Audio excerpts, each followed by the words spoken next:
today.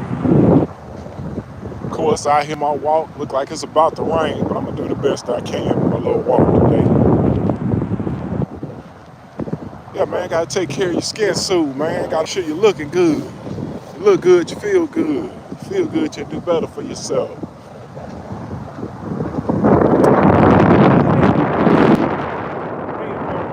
Might affect the sound of the video, but just follow me anyways.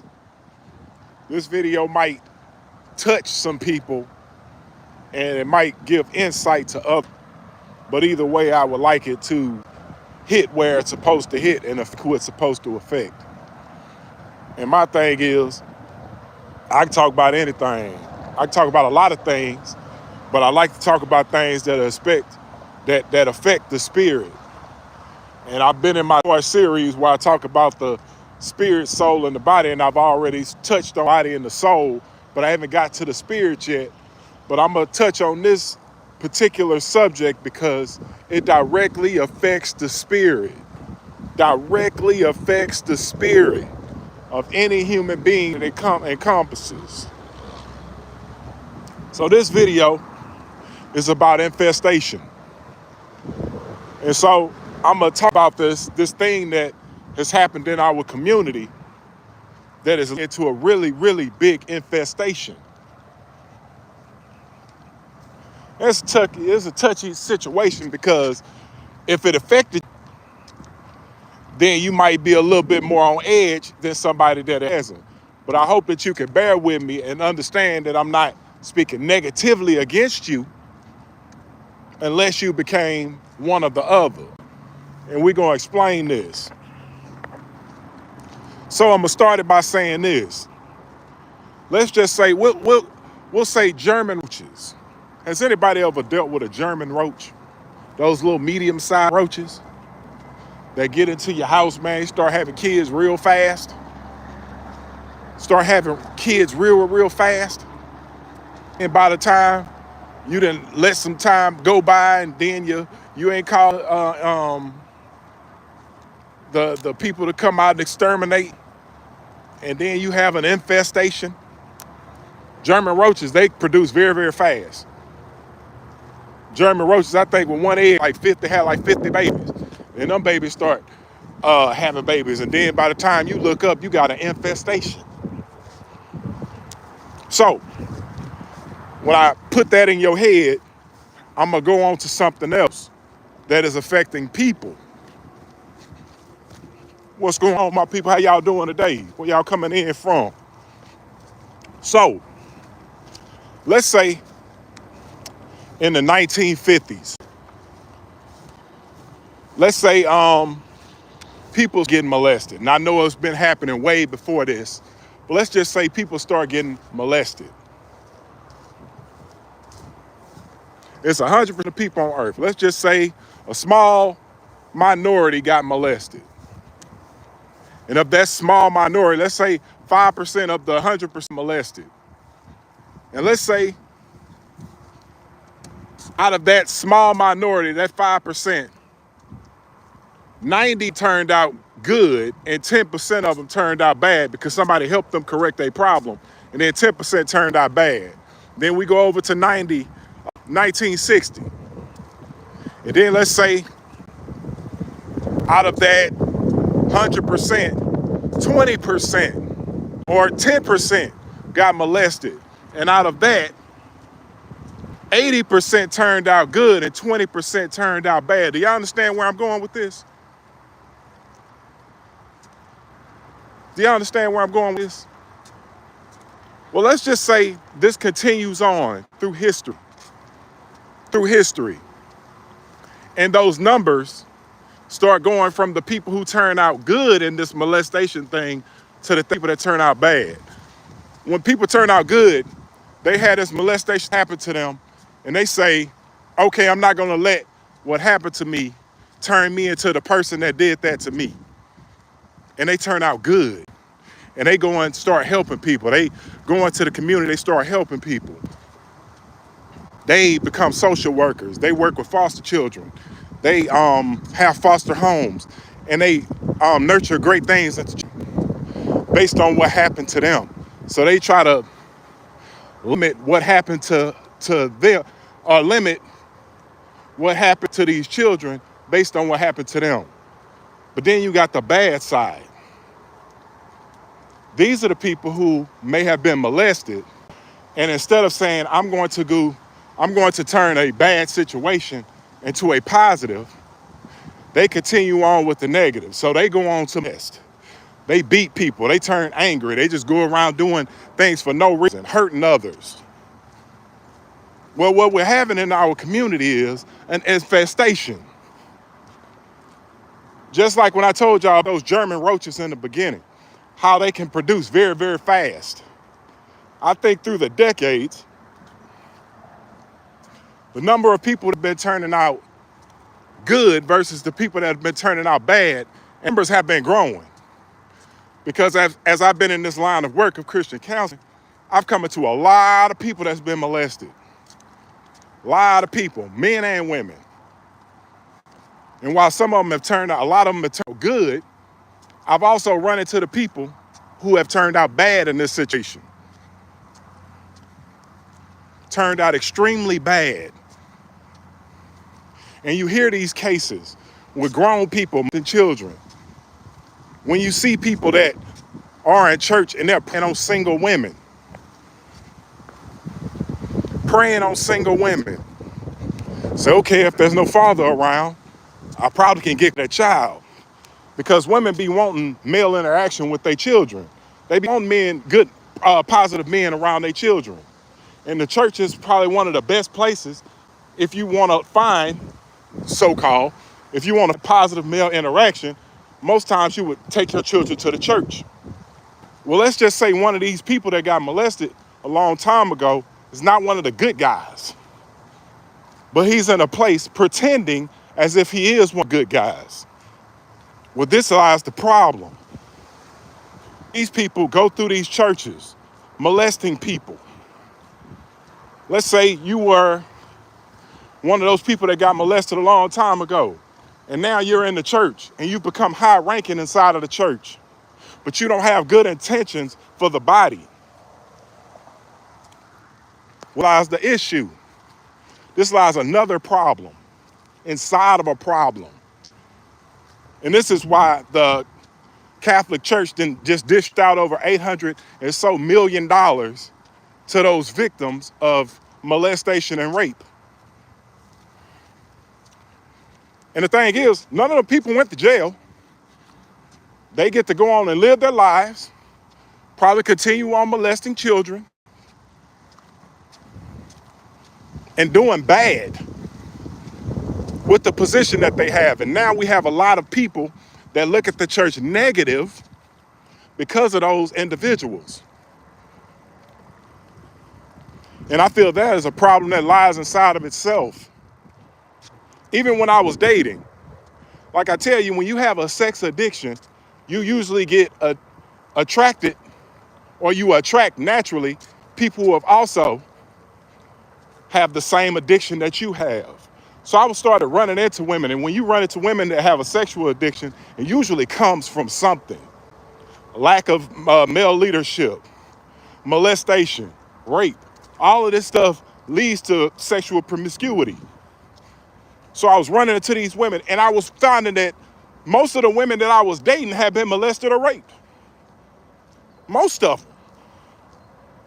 And I'm talking about a very high majority. And that these women had very serious issues that they hadn't worked out. They was like, well, I got past it. I got past it. The thing is, situations like that, you don't just get past them with age. You get past them with therapy and counseling and understanding and spiritual guidance. But what happens is we think with age that we've gotten past these things. But back to the situation at hand. So through these years, by the numbers, the bad has outgrown the good. Based on the number of molestation, because we're finding out that a lot of molestation was happening in these families a long time ago. And what we're also finding out that it's third and fourth generation molestation families. I have a woman, man. She said her grandfather started molesting the kids. And after he passed on, the uncles continued on molesting the kids. And they just kept them around. Well, this is a problem. Because when you molest kids, you interrupt the spirit of who they are because you take something from them. You take something from somebody against their will. And remember when I was talking about the soul, how you can affect the soul, especially when somebody's free will is taken from them. When you take something from a boy or a girl, you affect them in ways that you don't even get to. Like most of these people that molest these kids, they don't even be around them when they become adults. They don't. They molest these kids and they going on about their business. And then society is left to deal with the after effects of what they've done to them. Based on if society dealt with this person negatively or positively. Most times we deal with these people negatively because we don't know what the hell they're really dealing with. Like I say, I had a sister who was a lesbian. And 5 years after she died, well, she died when I was 35. She died 2015. When she died, 5 years after she died, I found out my sister had been molested at 3 by a woman. So was she really a lesbian, or was she corrupted by a sick woman who was one of those people who got molested a long time ago? This is the infestation in our community that I'm talking about. An infestation happens. We don't talk about the infestation. There is no exterminators that come around and deal with the infestation. And even when the people talk out about the infestation, people hush the claims down. Don't talk about that. You might hurt the family. You might hurt the church. If you say the deacon is out here molesting kids, if you say the pastor is molesting kids, if you say the pope or the priest are molesting the kids, you might mess up the church. And so they've been squashing these people down. So then the infestation grows to a level that it is up today, where we have people that think that they were born a certain way. I was born gay. What if you were molested at an age where you didn't even know what the hell was happening to you and your free will was taken from you at a very young age? Like my sister, who was molested at 3. And so I started looking at the symptoms of molestation. Sexual promiscuity, hypersexuality. This happens a lot in men, where they just hypersexual. They want to have sex with a whole bunch of women so they can feel like a man. And so they do these things that are out of their nature because of something that happened to them, because their free will was taken. So to get their power back, they feel like they got to have sex with a bunch of women to feel like a man. You get anger. Anger. So when you see a lot of these people and they be really highly angry, you be finding out like, man, like at first I used to just write these people off, but now I'm like, hey man, we got to deal with these people differently because something that happened to them. Restore a sense of peace into these people because something that happened to them, something was taken from them. Their free will was taken. And this is a very uncomfortable situation or conversation to have, but it needs to be had.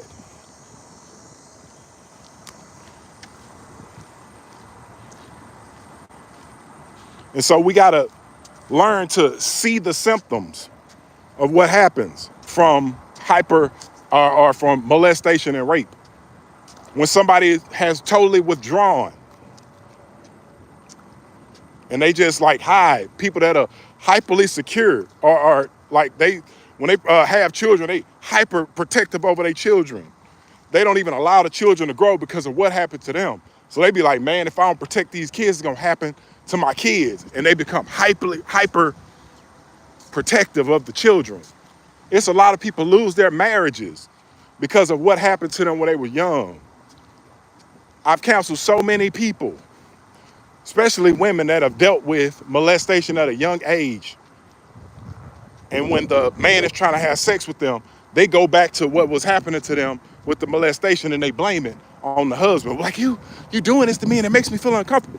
Well, I'll be like, hey man, the man didn't do anything to you. Your husband didn't do anything to you.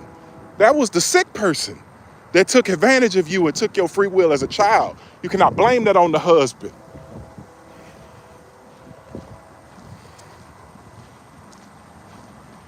It's hard to explain to somebody who has been victimized, but you have to nail it in that that person didn't do anything to you.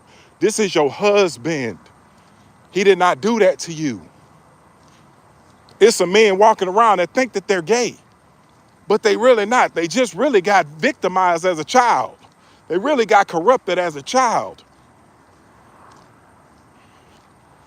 I know some men that were victimized as children, and they grew up associating love with the person that victimized them. So if the person that victimized you was a man, and you were victimized by a man, but you like the act, like some people that had this thing happen to them, they like what happened, like the feeling feels good, but they don't like the person that did it to them. But you still have that spirit of that act, because when you introduce love before it's time, it's hard to shake that lust, especially when you're a child and it's hard for you to deal with your feelings. I know people online don't have these conversations. I know YouTube ain't having these conversations, but I'm gonna have it with you. I'm here to save the lost sheep. If you look into my bio, I'm here for the lost sheep. Don't nobody want to talk to the lost sheep. Everybody want to tell you how to make some money. And then when you get the money, you find out your soul's still corrupted. It's something off balance. It's something wrong. Well, it's my job to help these people. Because if nobody helps them, and they go around still feeling like the person that was the victim as the child, they never really grow into the adult that they're supposed to be. These are very hard and difficult conversations to have. But when you have an infestation going on, and nobody's talking about the infestation. When molesters get protected in a society that has always protected the molester, we have a society that looks as it looks today, where the children come back to burn down the village. And just believe, these kids are here to burn it down. These kids have been misguided. These kids have been meant to deal with their own pain on their own, because sometimes they'll even go and tell their parent, hey, your boyfriend, he done touched me. He done did something to me, and the parent will choose the boyfriend or the girlfriend. Like, okay, let me tell you about what happens when a man is molested by a woman. And we don't talk about this one enough. When little boys, because we always associate a boy losing his virginity, everybody praise you. Yay!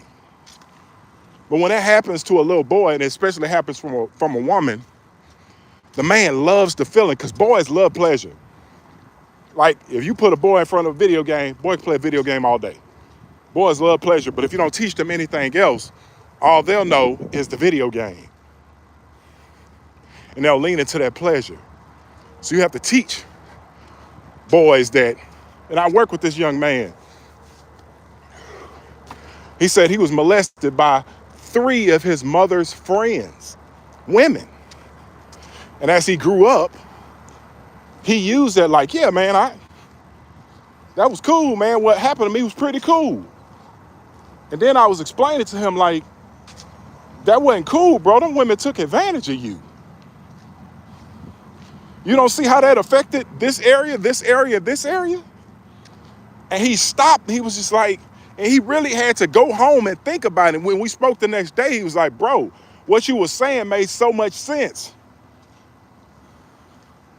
He's like, man, what you saying, it makes so much sense, man.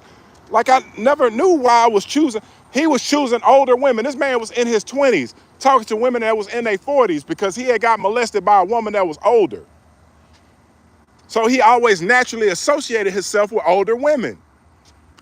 I was like, don't you feel that this could be a reason for this? And he never thought of it that way. But my job is to give you understanding, not to go along with the status quo. The molester is extremely protected out here in society.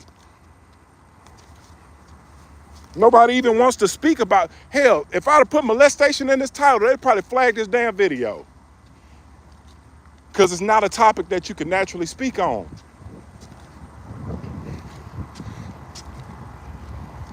But I'm here to speak on it because I'm here to speak about the people that are voiceless. I could tell their stories. You don't need to know these people's names. I know so many women that got molested as children. And like, you don't understand that the person that you're molested by, you might not have liked the person that did it. You might not have liked the person that did it, but you like the feeling. Some people get associated with the feeling. I know a woman, man, that ended up turning into a prostitute. And like, when I don't just meet people and just write them off. I say, man, what happened to you? What was going on with your life? What led you to be into this field? And she was in a relationship with her uncle. Her uncle was molesting her for years. Family didn't want to believe it. Family did not want to believe that her uncle was molesting her for years. And so when the uncle and niece relationship finally broke away, she didn't understand that what the uncle had done was wrong. She got addicted to the feeling that the uncle had given her. So she goes into a life of prostitution.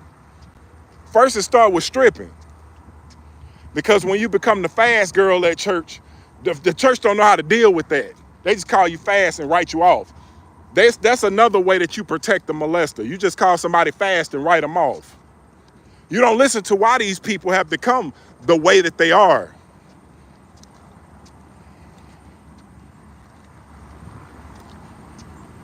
But don't worry about it. If we don't learn how to deal with this problem, the infestation will grow. Like I'm telling you, these people for to try to make pedophilia illegal. They try to make it legal because they sick in the mind. This country is sick.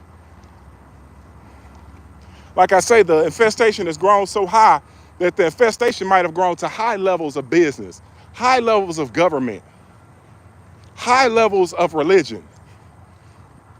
Like I just said, the Catholic Church is paying out $880 million to the victims of sexual assault, molestation, rape, all that. They paying that out.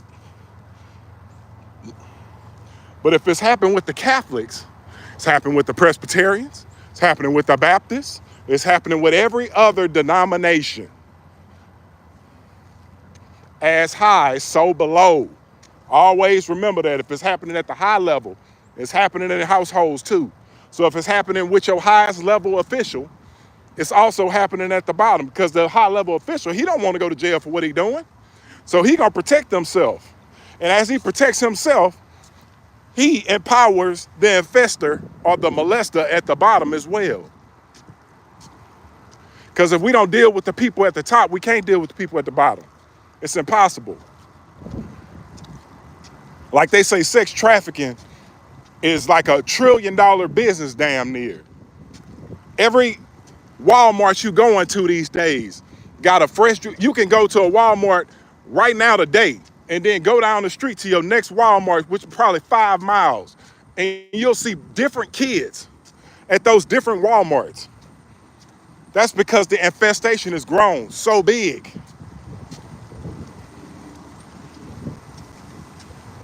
The infestation is huge scale now. The infestation is mainstream.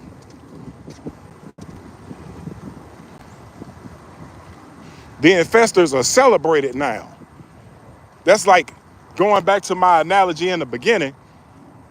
When you have a house And the German roaches then took over the house. The German roaches are everywhere in the house.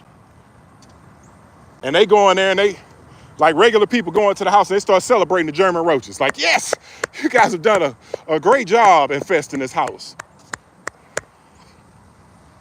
That's what it is today. We have celebrated molesters. We have celebrated the infestors of society. Why aren't communities like they were yesterday? In the yesteryears, where you could let your kids go outside and play freely. I'd be scared to let my kids go outside, man, because society is so sick today, so perverted. Like I said in a couple of videos earlier, how America watches 5.8 billion hours of porn. You don't think people are getting sick ass thoughts from porn? Porn release all types of other old foolish ass shit in your life. But let's not even speak on that right now. You can go back to that video for all that information, where I spoke about how porn directly affected me. But porn has branches like trees. Look at these trees, how they have branches. But it started with something and it grew into something else. So when pastors and all this other stuff was happening in the 50s, let's just say you was molesting these kids in the 50s, and some grew up and some became good human beings and some became bad human beings. How many more victims came from the bad people that came from the victims of sexual assault and molestation? How many people did they infect to spread the infestation? It's a lot of hurt people outside. And they're doing things to others based on what happened to them. Now it's their chance to be empowered. Remember, when you molest a little boy, don't ever forget he won't grow into a grown man with muscles. Some of these young boys that got molested was little bitty tiny boys back then. But now they 6'4", 6'5", 250 pounds with muscles. And they hate what happened to them. But they don't hate it enough to not do it to anyone else. I remember just a couple years back, man, out here in Houston, a kid, he skipped school. Imagine you just skipping school, man, just trying to be a rebellious kid. You skip school. And he ended up getting molested by 3 boys. So you didn't skip school and end up got molested by 3 boys. Boys molested a boy. So they were infested. They got infected by a molester, and they infested their infestation upon someone else. Imagine jail. How many, and this is like a side effect of what Jim Crow and all the laws and locking men up for very insanely long time, stealing a piece of bubble gum did to the black community. They locked them boys up in jail. They said, well, if you put 2 men around each other a long time, they'll turn into animals. They'll start defiling themselves. And that's what you got. So a lot of men are now coming home from jail, and they went in as a man and they came out confused. You went in liking women and you come out liking men. And now you got a candidate that's in your election saying if you go to jail, you can come out with a vagina. You can come in with a penis, walk out with a vagina, free of charge from the federal government. Why you think they would do something like that? But these just one of these effects. Just one of them effects when you lock men up for an insanely long time. When you say 3 strikes and you're out, like baseball. They treat black men like it's baseball. 3 strikes and you're out. Put the drugs in your community and then give you a 3 strikes out policy and put you in jail for 25, 30 years. Even give you life for small amounts of crack. Then they put 2 men with life in prison in the same situation. And let's just say you go in and you get raped in year 1, and you know you got a lifetime of this foolishness. So by the time you make it to year 10, you become the same molester that the same rapist that raped you. You become that person. He becomes you. You say, ain't nothing like him. You exactly like him. Because now you're imposing your will on somebody that came into the jailhouse just like you. I can go all day on this subject, people. All day. But just like those German roaches, when you get one German roach, you better deal with it fast. Because let's just say you let this German roach situation been going on in America for about 70 years. Probably hundreds of years. Because when they was raping them men back in slavery, don't think they wasn't raping the men too. They was raping the boys and the men. But when you rape those boys and you rape those men, that spirit is on you. And when you have children, you'll pass that spirit on to your children. The spirit. People don't like to deal with spiritual matters, and that's fine. But in my line of work, the spiritual man sees all things. But I just really wanted to talk about this, man, because it's been really, really, really deep on my heart, man, about the infestation in America that has now infected most of the world. And the sickness that came from the infestation. And the years and years of the growing infestation. Just infecting other people. And now they're infecting others with the infestation of molestation and rape.